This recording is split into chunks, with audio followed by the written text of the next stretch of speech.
Hello everyone. Upon your request, I am going to discuss about reaction of ammonia and its derivative with carbonyl compounds. This part of the chapter is very important and many times questions have been asked in board examination. There is a table given in your NCERT book and this table is very important but is also very easy if you understand the trick or the concept which is involved here. So I will first tell you about the mechanism of the reaction. You can see this is the carbonyl compound, and when it's react with ammonia, you know that ammonia will act as a nucleophile because it has got a lone pair of electron on nitrogen atom. So the first step is a reversible reaction and is catalyzed by an acid. So it is acid catalyzed reaction, the first step. The addition product is formed in such a way that one of the hydrogen will make bond with oxygen and the remaining part will be bonded to carbon. So the remaining part, when you remove one hydrogen over here, the remaining part will be NH2. It is bonded to carbon. You can see it is bonded to carbon and the hydrogen will be bonded to oxygen. So this is the addition product, and this addition product undergoes elimination of water. So in this case, elimination of water will take place, and how the water will be eliminated, you can look over here. OH from this part and hydrogen from this part will be removed. I repeat again, OH and hydrogen from this part will be removed and a double bond will be present between carbon and nitrogen. So upon elimination, the product that we get is C double bond N H. Why NH? Because one hydrogen has been removed from this part and OH from other part, and that will form the byproduct as water. So this is the mechanism of the reaction. The first step is a reversible reaction and is acid catalyzed. This is the addition product, and the product formed after elimination is an imine. You know what an imine is? Imine is a compound having a double bond between carbon and nitrogen. So this is the product that we have got. You have to keep in mind just two things, that in the final product there will be a double bond between nitrogen and carbon and elimination of water takes place. Just two things you have to keep in mind.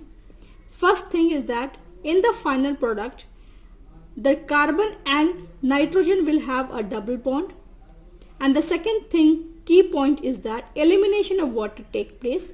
And how does elimination of water take place? Oxygen is removed from carbon and one of the hydrogen is removed from the nitrogen, bonded to nitrogen, and that nitrogen which will be attacking the carbonyl carbon. So I am writing down the key point. First is formation of double bond between carbon and nitrogen. Second point is elimination of water.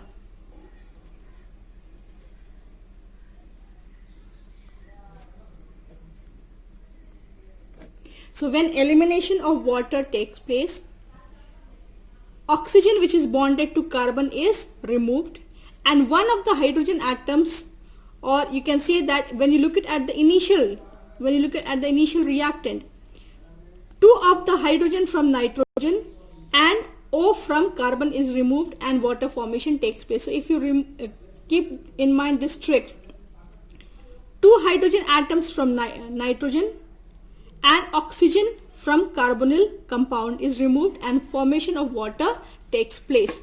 So even if you skip this part, you can write directly the reaction. So let us see the different types of reactions now from the table which is given in your book.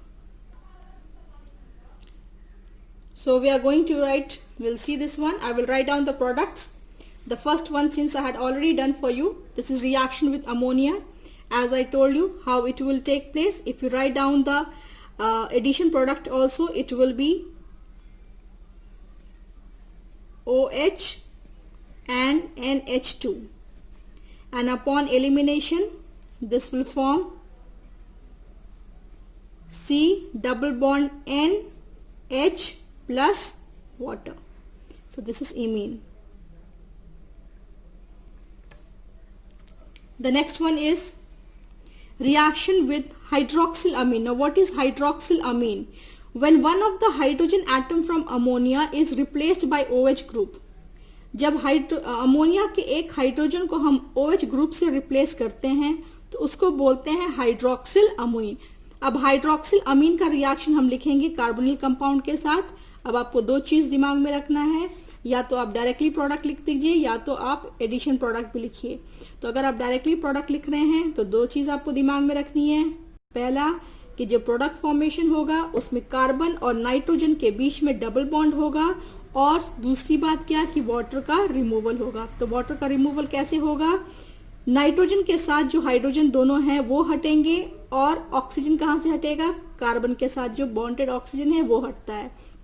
तो बस ये जो दो चीजों को अगर आप दिमाग में रखेंगे बहुत आसानी से आप डायरेक्टली प्रोडक्ट को लिख सकते हैं. तो अब मैं वही काम कर रही हूँ. क्या मैंने बोला था आपको कि कार्बन और नाइट्रोजन के बीच में होगा डबल बॉन्ड, तो ये मैंने डबल बॉन्ड बना दिया. दूसरी बात मैंने आपको बोली कि वाटर का रिमूवल होगा. तो वाटर का रिमूवल कैसे होता है कि ये नाइट्रोजन जो कार्बन के साथ डबल बॉन्ड बना रहा है उसका दोनों हाइड्रोजन हटेगा और कार्बन का ऑक्सीजन हटेगा. तो इसको पहले यहाँ पे मैंने लिख दिया है वाटर. तो अब रिमेनिंग पार्ट क्या बचा? तो अगर ये दोनों हाइड्रोजन हट गए हैं तो नाइट्रोजन के साथ क्या बचा? OH बचा. तो ये हो गया मेरा प्रोडक्ट. तो वही सिंपल सा ट्रिक मैंने यहाँ पे अप्लाई किया है और ये मुझे प्रोडक्ट मिल गया है. और इस प्रोडक्ट को हम बोलते हैं ऑक्साइन. ये है ऑक्साइन. अब तीसरा हम लिखने जा रहे हैं रिएक्शन. तीसरा रिएक्शन आप देखिए, reaction with aliphatic primary amine. So ये है हमारा aliphatic primary amine. Same trick हम अपनाएंगे. कैसे? हम डायरेक्टली अगर प्रोडक्ट लिखना चाहें तो डायरेक्टली प्रोडक्ट कैसे लिखेंगे?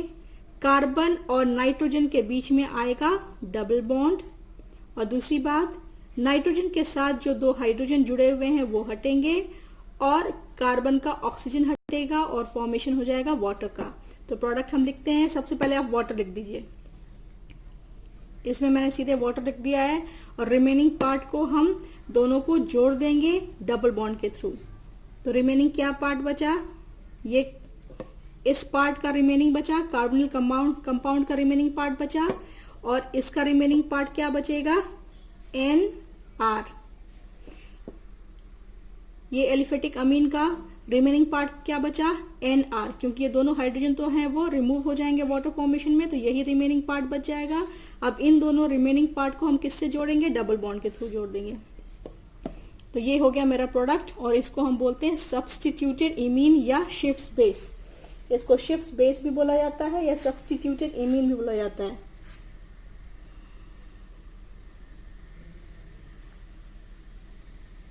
ये हो गया मेरा shift base. Okay, same concept अब हाइड्राजीन के साथ अप्लाई करेंगे. What is hydrazine? NH2. NH2 is known as hydrazine. अब ये हाइड्राजीन का फॉर्मेशन कैसे हुआ? अमोनिया के एक हाइड्रोजन को हटा के हमने NH2 ग्रुप लगा दिया है. अमोनिया होता है NH3, ये अमोनिया है, इसके एक हाइड्रोजन को हमने हटाया और वहां पे लगा दिया NH2. तो ये पार्ट हो गया मेरा हाइड्राजीन. तो अब देखते हैं रिएक्शन हाइड्राजीन के साथ कैसे लिखेंगे. तो मैंने आपको क्या ट्रिक बताया? सबसे पहले आप लिख दीजिए वाटर. सीधे पहले बाई प्रोडक्ट लिख दिया. उसके बाद जब आप मेन प्रोडक्ट लिखने जा रहे हो तो कौन सा ये हाइड्रोजन कौन सा हटा? वही हाइड्रोजन हटा जो कि नाइट्रोजन, उस नाइट्रोजन का ये हाइड्रोजन है जो कार्बन के साथ डबल बॉन्डेड होने जा रहा है. तो इस केस में दो नाइट्रोजन है, एंड दोनों नाइट्रोजन जो है वो इक्विवेलेंट है. तो दोनों में से कोई भी जो है वो अटैक कर सकता है.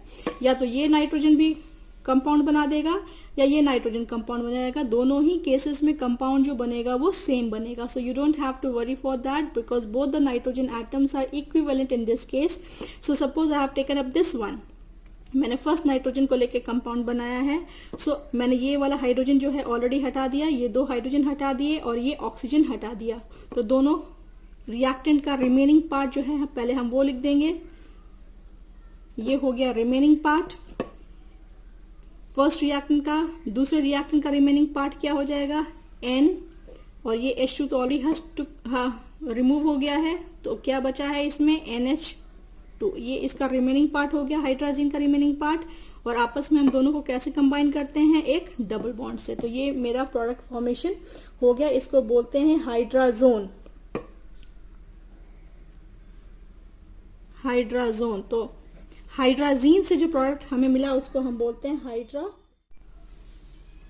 Now we will see reaction of carbonyl compound with phenyl hydrazine. तो ये फिनाइल हाइड्राजीन क्या होता है, हाइड्राजीन के एक हाइड्रोजन को रिप्लेस जब हम एक बेंजीन रिंग से कर देंगे तो वो बन जाएगा फिनाइल हाइड्राजीन। आपने देखा था, ये देखिए, ये हाइड्राजीन NH2 तो इसमें से ये कोई भी एक नाइट्रोजन को जो हम बेंजीन रिंग से रिप्लेस कर देंगे तो वो बन जाता है फिनाइल हाइड्राजीन। ध्यान देखिए, ये देखिए यहाँ पे देखिए NH2 NH, यहाँ से एक हाइड्रोजन हटाया हमने और बेंजीन रिंग लगा दिया। तो अब इसका प्रोडक्ट फॉर्मेशन देखते हैं। सेम कॉन्सेप्ट जो आपको बताया है, कॉन्सेप्ट में सबसे पहले क्या करना है कि आपको यहाँ पे लिख देना है वाटर। वाटर लिख दिया। ये वाटर कैसे बना, अब जो भी नाइट्रोजन, अब देखिए यहाँ पे 2 नाइट्रोजन, इसमें एक और कॉन्सेप्ट इन्वॉल्व है। यहाँ पे 2 नाइट्रोजन है, क्वेश्चन ये है कि कौन सा नाइट्रोजन जो है वो कार्बन को अटैक करेगा। अब ये देखिए, दोनों नाइट्रोजन के पास जो है अपना अपना लोन पेयर है, ठीक है, और ये अपना अपना लोन पेयर। अब ये देखिए, ये वाला जो नाइट्रोजन का लोन पेयर है इसके साथ जुड़ा हुआ है बेंजीन रिंग, और आपको पता है कि बेंजीन रिंग जो है वो इलेक्ट्रॉन को अपनी तरफ पुल कर लेगा, डीलोकलाइज कर लेगा। तो इसका जो लोन पेयर है इस वाले नाइट्रोजन का, वो एक तो ये sp2 हाइब्रिडाइज कार्बन है। sp2 हाइब्रिडाइज कार्बन जो होता है वो बहुत इलेक्ट्रोनेगेटिव होता है, वो इलेक्ट्रॉन को अपनी तरफ पुल करता है। तो इस वाले नाइट्रोजन का जो ये लोन पेयर है वो रेजोनेंस में इन्वॉल्व हो जाएगा and it will not be available to attack the carbon. तो ये कार्बन को अटैक करने के लिए अवेलेबल नहीं है। सो अब जो प्रीवियस केस में था कि दोनों नाइट्रोजन इक्विवेलेंट थे, अब इस केस में वो वाली बात नहीं है, दोनों नाइट्रोजन इक्विवेलेंट नहीं है। तो दोनों में से बस ये वाला नाइट्रोजन जो है, जो बेंजीन रिंग के साथ नहीं जुड़ा हुआ है, वही अटैक कर सकता है। तो ये पहली वाली बात नहीं हो गई है कि any way you write down the product and product you will get the same, but in this case you have to keep in mind that only that nitrogen will attack the carbon which is not attached to the benzene ring, and the reason is that this nitrogen will not be involved in resonance, the other one will be involved in resonance, और उसका lone pair जो है वो attack करने के लिए available नहीं है। सो प्रोडक्ट फॉर्मेशन कैसे होगा, प्रोडक्ट फॉर्मेशन जो आप लिखेंगे, आप इस वाले नाइट्रोजन के साथ प्रोडक्ट फॉर्मेशन लिखेंगे तो ये प्रोडक्ट ऐसे बनेगा। So when you write down this product, look here how the attack will take place. ये वाला लोन पेयर कार्बन को अटैक करेगा और ये हो गया ऑक्सीजन का लोन पेयर जो है उसके ऊपर डीलोकलाइज हो गया। तो जब आप इसका प्रोडक्ट फॉर्मेशन लिखोगे, I will write down on some another page so that it becomes more clear to you.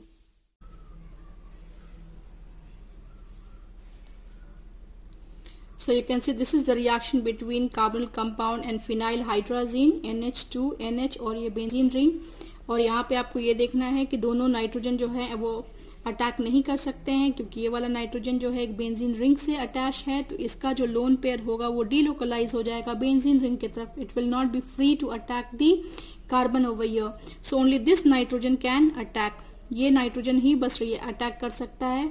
तो जो अटैकिंग नाइट्रोजन होता है उसी के दोनों हाइड्रोजन को हम रिमूव करके वाटर बनाते हैं। तो सबसे पहले हमने यहाँ पे देखिए लिख दिया है वाटर, ये हो गया मेरा वाटर, और इसका जो प्रोडक्ट फॉर्मेशन हो गया है, हम इस दोनों के रिमेनिंग पार्ट को जोड़ देंगे। तो मेरा रिमेनिंग पार्ट क्या होगा, ये हो गया मेरा रिमेनिंग पार्ट फर्स्ट रिएक्टेंट का, और ये हो गया मेरा रिमेनिंग पार्ट सेकेंड रिएक्टेंट का। सेकेंड रिएक्टेंट का रिमेनिंग पार्ट ये है, और दोनों को हमने जो है वो डबल बॉन्ड से जोड़ दिया है। सो ये हो गया इसका product which is known as phenyl hydrazone. Now we will see the reaction between carbonyl compound and 2,4-DNP। ये 2,4-DNP क्या है? ये हाइड्राजीन का डेरिवेटिव है। तो हाइड्राजीन होता है NH2NH2। तब हाइड्राजीन के एक हाइड्रोजन को जब हम इसके साथ, इस ग्रुप के साथ रिप्लेस कर देते हैं तो उसका नाम हो जाता है 2,4-DNP। और ये ग्रुप क्या है? देखिए 2,4-डाइनाइट्रोफिनाइल, 2,4-डाइनाइट्रोफिनाइल हाइड्राजीन इसको बोलते हैं। अब यहाँ पे फिर देखना है कि you have got 2 nitrogen atoms, दोनों ही नाइट्रोजन, 2 क्या है इसमें, तो 4 नाइट्रोजन एटम हो गए, 1 2 3 and 4। So among all of them only this nitrogen is free to attack the carbonyl carbon. Why? Because इसी का बस लोन पेयर जो है वो फ्री है अटैक करने के लिए। And you must not forget that we are studying about nucleophilic addition reaction. तो हमको एक न्यूक्लियोफाइल चाहिए जिसके ऊपर लोन पेयर होना चाहिए। तो ये वाला नाइट्रोजन ही बस जो है वो फ्री है अटैक करने के लिए, और वो अटैक करेगा। तो अगर प्रोडक्ट फॉर्मेशन हमको लिखना है तो सबसे पहले हमने यहाँ पे देखो ये वाटर को लिख दीजिए, आप आसानी से वाटर लिख दीजिए। ये वाटर कैसे बनेगा? ये वाटर बनेगा, इस वाले नाइट्रोजन के दोनों हाइड्रोजन को हमने रिमूव किया है, क्योंकि अटैकिंग नाइट्रोजन के ही दोनों हाइड्रोजन को आपको रिमूव करना है और कार्बन के ऑक्सीजन को रिमूव करना है। तो ये दोनों को रिमूव करके यहाँ पे आपने वाटर मॉलिक्यूल लिख दिया है। अब बाकी को आपको आपस में जोड़ देना है डबल बॉन्ड के साथ। So the remaining part of the first reactant is this one, this is the remaining part of the first reactant and the remaining part of the second reactant is this one. ये देखिए N, इसके हमने दोनों hydrogen को हटा दिया था, ये वाला हाइड्रोजन जो है हमने हटा दिया है, लुकिया ये वाला हाइड्रोजन हमने दोनों हटा दिया, तो क्या बनेगा? N बनेगा, और उसके बाद NH, और उसके बाद डाइनाइट्रोफिनाइल ग्रुप को हमने जोड़ दिया है। And both the group, the first part and the second part will be joined through a double bond, and in this way the formation of the product take place along with water, and this is known as 2,4-dinitrophenyl hydrazone, 2,4-dinitrophenyl hydrazone. So again, this is the last part that you have to see. In the last part we have to see the reaction with semi-carbazide. What is semi-carbazide? NH2 NHC double bond O, NH2 group is known as semi-carbazide. Again this group has got 3 nitrogen atoms. You can see that 3 nitrogen atom है इसके साथ, लेकिन तीनों nitrogen atom में कौन सा attack करेगा? सिर्फ ये वाला नाइट्रोजन जो है वो फ्री है अटैक करने के लिए। Only this nitrogen is free to attack, because बाकी के जो लोन पेयर होंगे, the lone pair of this nitrogen atom, this is directly bonded to sp2 hybridized carbon। तो sp2 hybridized carbon के साथ जब डायरेक्टली बॉन्डेड होगा तो वो रेजोनेंस में इन्वॉल्व हो जाएगा और उसका लोन पेयर जो है वो फ्री नहीं है कि वो अटैक कर सके। Similar is the case with this nitrogen, इस नाइट्रोजन के साथ भी यही केस है, इसका भी जो लोन पेयर है वो रेजोनेंस में इन्वॉल्व हो जाएगा और वो भी फ्री नहीं है कि वो अटैक कर सके। तो अटैक कौन सा कर पाएगा? बस ये नाइट्रोजन जो है वो अटैक कर पाएगा। और सिमिलरली जब हम इसका प्रोडक्ट फॉर्मेशन लिखते हैं तो ये होता है जो आपको प्रोडक्ट मिलता है। So see the remaining part of both the reactants are joined through a double bond, और ये है आपका product which is known as semicarbazone, and the by product is formed as water. I repeat once again what you have to keep in mind over here. आपको 3-4 चीजें बस दिमाग में रखनी है जब इस टाइप के आप रिएक्शन के प्रोडक्ट लिखेंगे। पहली बात ये कि वाटर का एलिमिनेशन होता है। वाटर के एलिमिनेशन के लिए आपको 2 हाइड्रोजन चाहिए और 1 ऑक्सीजन चाहिए। तो कार्बोनिल कंपाउंड का ऑक्सीजन निकलता है और नाइट्रोजन के साथ जो 2 हाइड्रोजन एटम्स जुड़े हुए हैं, कौन सा नाइट्रोजन? वही नाइट्रोजन जो कि अटैक कर रहा है। अगर कंपाउंड में 1 से ज्यादा नाइट्रोजन है तो उसी नाइट्रोजन का हाइड्रोजन रिमूव होगा जो कि अटैक कर रहा है कार्बन को, और दोनों के रिमेनिंग पार्ट को, यानी फर्स्ट रिएक्टेंट और सेकेंड रिएक्टेंट के रिमेनिंग पार्ट को आपको डबल बॉन्ड के साथ बस जोड़ देना है। That's it.